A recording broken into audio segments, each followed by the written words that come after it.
Vamos lá, vamos em frente. Tem Maurício Marcon, deputado federal do nosso Rio Grande do Sul, conversando conosco. Marcon passa por aqui às quartas-feiras, hoje conosco aqui, Marcon, Silvio Navarro, doutor Olavo Pellegrina Júnior. Marcon, diante de tudo que a gente está vendo, é Estados Unidos, é Kamala Harris, é o Biden aqui, não sei, aí tem a Venezuela, tem eleição, uma série de assuntos que vão tomando o noticiário e assuntos importantes vão ficando para a segunda, terceira, quarta linha, lá embaixo do portal, e a gente quer saber de você. Atualização com relação à tua cassação, a cassação da chapa do Podemos, alguma novidade, alguma data, alguma situação nova que mereça destaque? Marcon, seja bem-vindo, querido. Bom dia, Pitoli, bom dia, doutor Olavo, bom dia, Navarro. Tão obrigado que tu não tá no estúdio hoje, o que aconteceu, hein? Estou em Buenos Aires, Marcon, estou aqui, tem uma conferência com o Manuel Adoni, que é o chefe de comunicação do Milei, já às 11 da manhã. A gente teve ontem uma visita ao Congresso argentino. Na segunda-feira estivemos na Casa Rosada mais uma vez e hoje é reta final da jornada por aqui. Volto hoje para Bauru, Marcon. Ei, doutor Olavo, a vida do muito rico é diferente, né? E ficou Quem bonito, dera. né, Marcão? Ficou Quem dera. bonitão de blazer, não ficou? Não, o guri, lá em Caxias, lá na Colonada, a gente fala que ele tá de fatiota, sabe? Lá a fatiota italiana fala que tá de fatiota. Eu até me surpreendi, olhei direito, mas é o Pitoli, né? Tá ajeitado, eu digo, nossa, né? Mas parabéns, que legal, é bom tu tá aí na Argentina, uma democracia pujante, verdadeira da nossa América Latina, uma das poucas, digamos assim, que ainda vem restando, né? Depois que nós perdemos a nossa brasileira também, inclusive. A gente fala muito de Venezuela, estava ouvindo o Ricardo Salles agora, um gênio político. O Ricardo Salles, quando ele chega na sala da oposição, todo mundo para ouvir ele, tamanho respeito que as pessoas têm pela opinião dele. Então ele realmente é uma pessoa muito diferenciada e quiçá São Paulo possa melhorar o quadro de senadores aí em 2026, né? Porque é dramática a situação de São Paulo no Senado Federal e possa eleger tanto o Eduardo como o Salles. Sobre a minha cassação, Pitoli, mais ou menos a gente fala muito da Venezuela, de perseguição, de cassação, mas aqui no Brasil nós não temos uma situação tão diferente do que tem na Venezuela, né? Por exemplo, a líder opositora de lá não pôde concorrer, como o nosso líder opositor aqui também não pode concorrer, né? Deputados são cassados, a justiça é aparelhada, agora o Maduro fala em penas de 30 anos para quem eventualmente contestou a eleição, entre aspas, dele, sendo que aqui no Brasil o Lula ontem deu talvez a entrevista mais vergonhosa da sua vida, quando ele disse que lá poderia se contestar a eleição, né? E logo o Maduro vem e diz que quem contestar será preso, então a gente vê que não estão conversando o suficiente.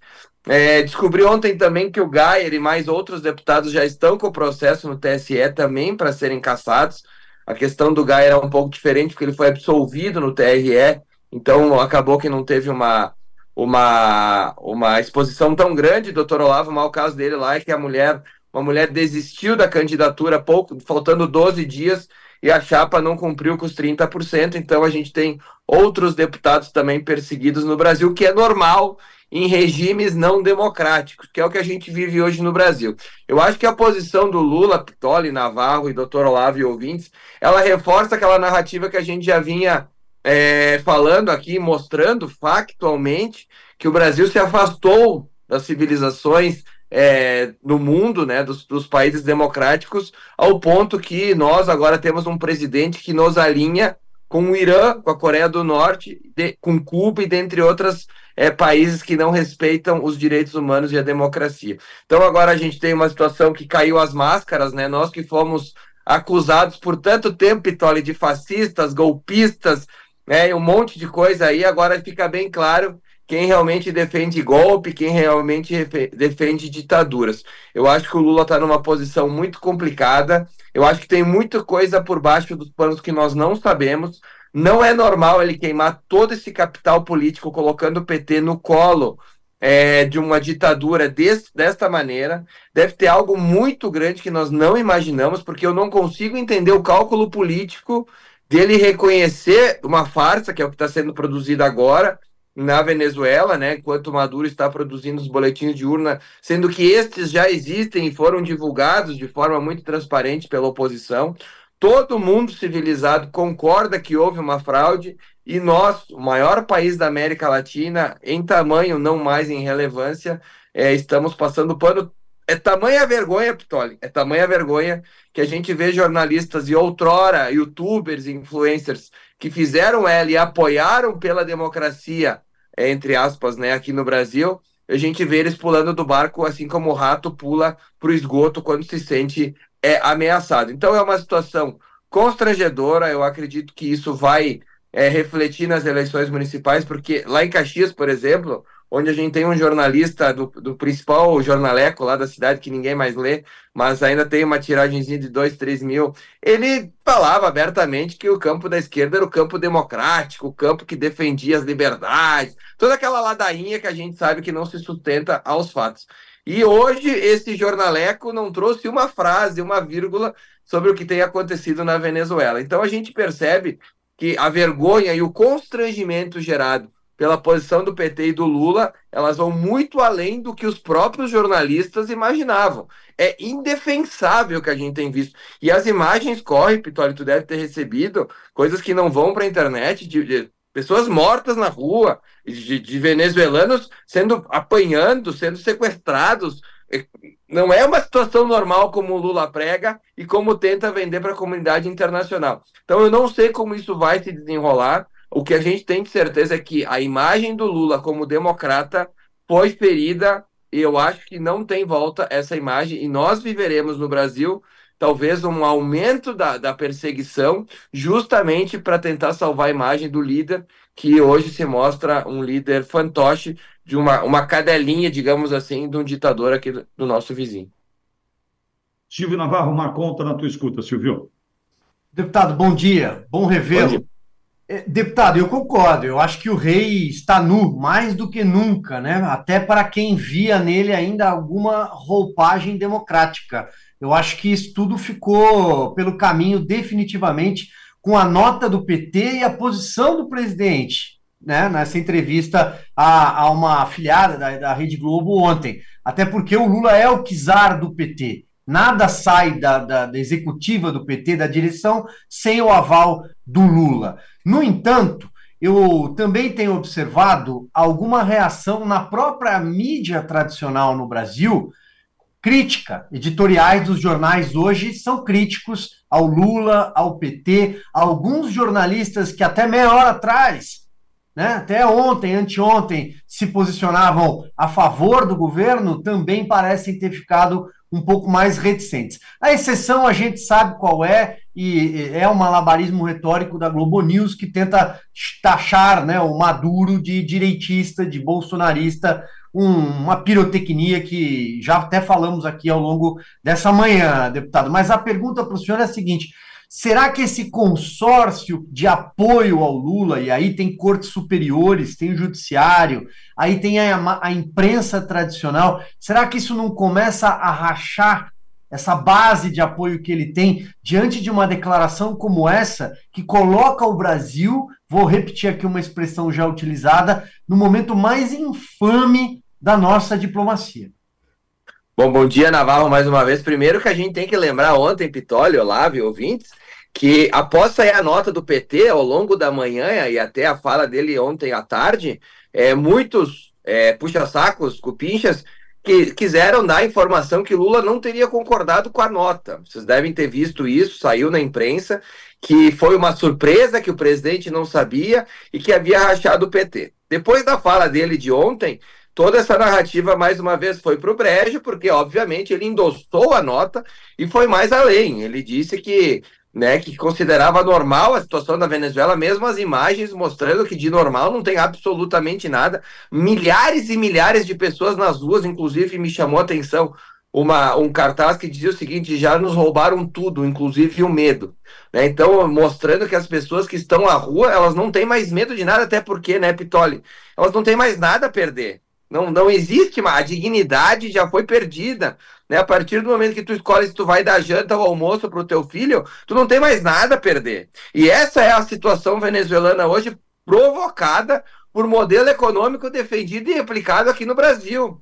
Não nos esqueçamos, como tu falou no começo da tua fala, Pitoli, tem assuntos importantíssimos que estão ficando para trás.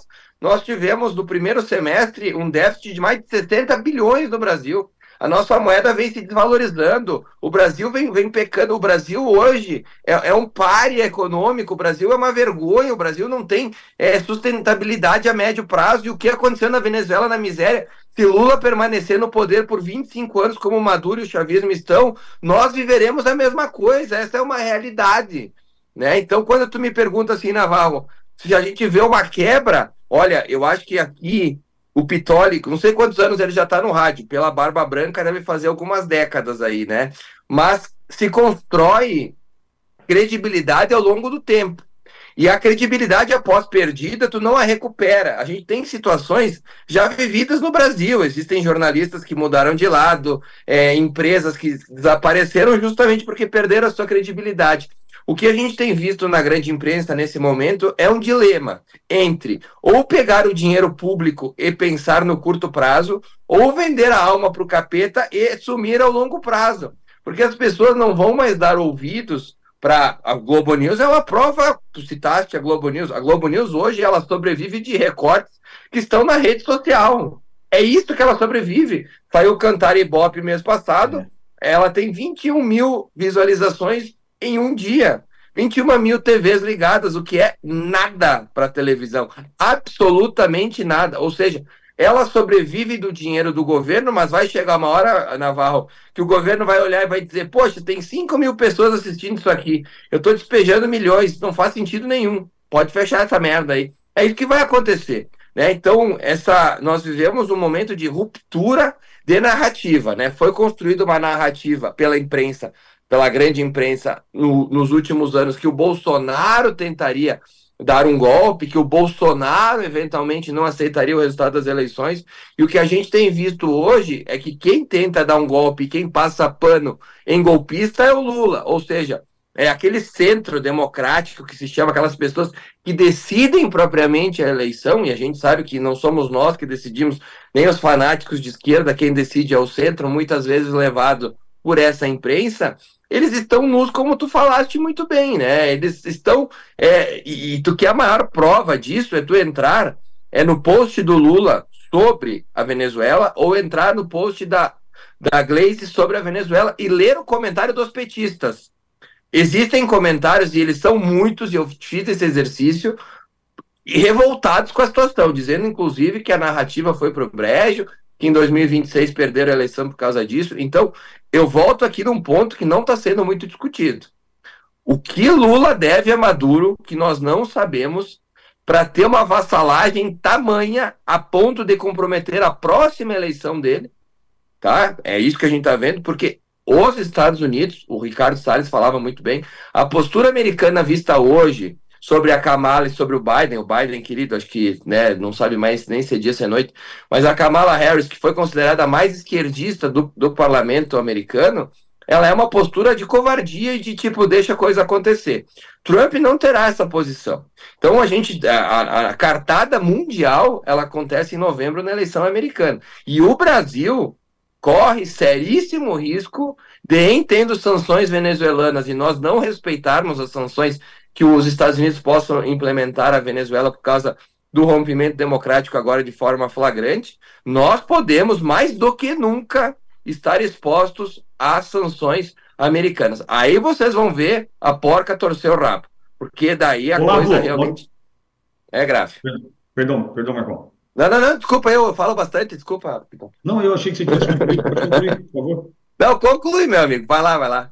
Não, eu ia passar para o Olavo, fazer uma pergunta para você, pois não, Olavo. Marcon, sempre bom conversar com você. Vou seguir na mesma linha que você está.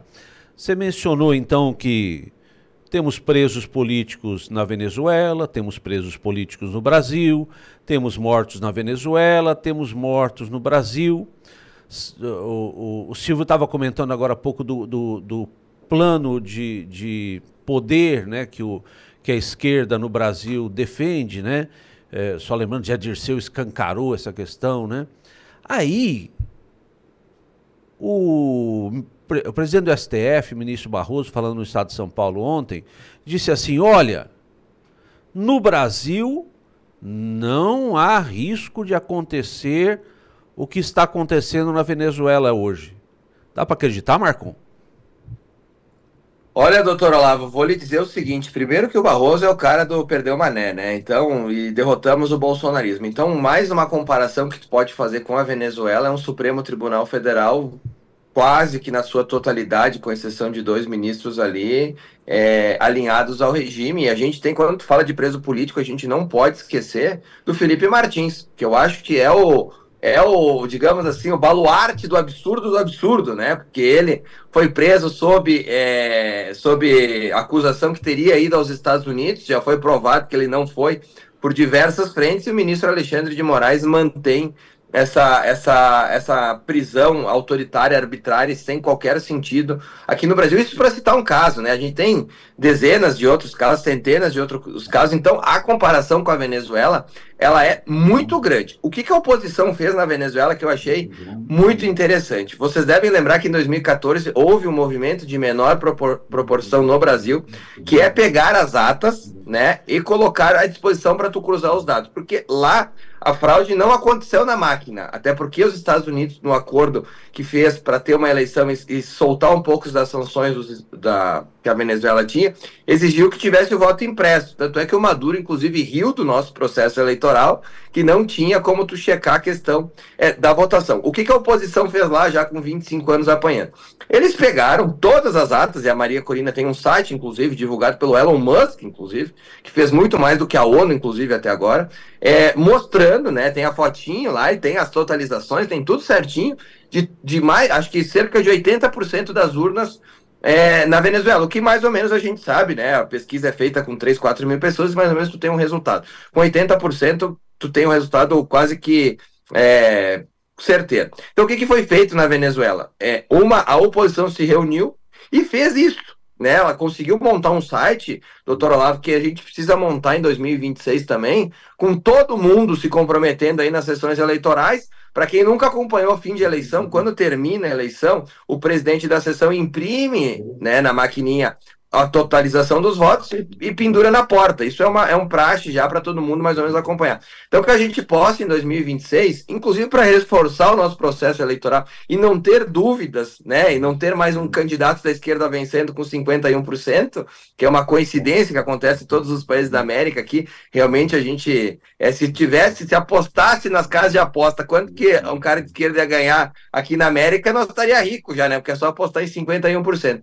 Então, que a gente faça essa totalização, eu acho que é um aprendizado que a gente tem, já que o voto impresso aqui e também, principalmente aqui, não vai ser aprovado. A gente tem um governismo que não quer aprovar isso, e o próprio ministro Barroso diz que ele trabalha, né, uma frase dele, que a justiça trabalhou para que isso não existisse no Brasil.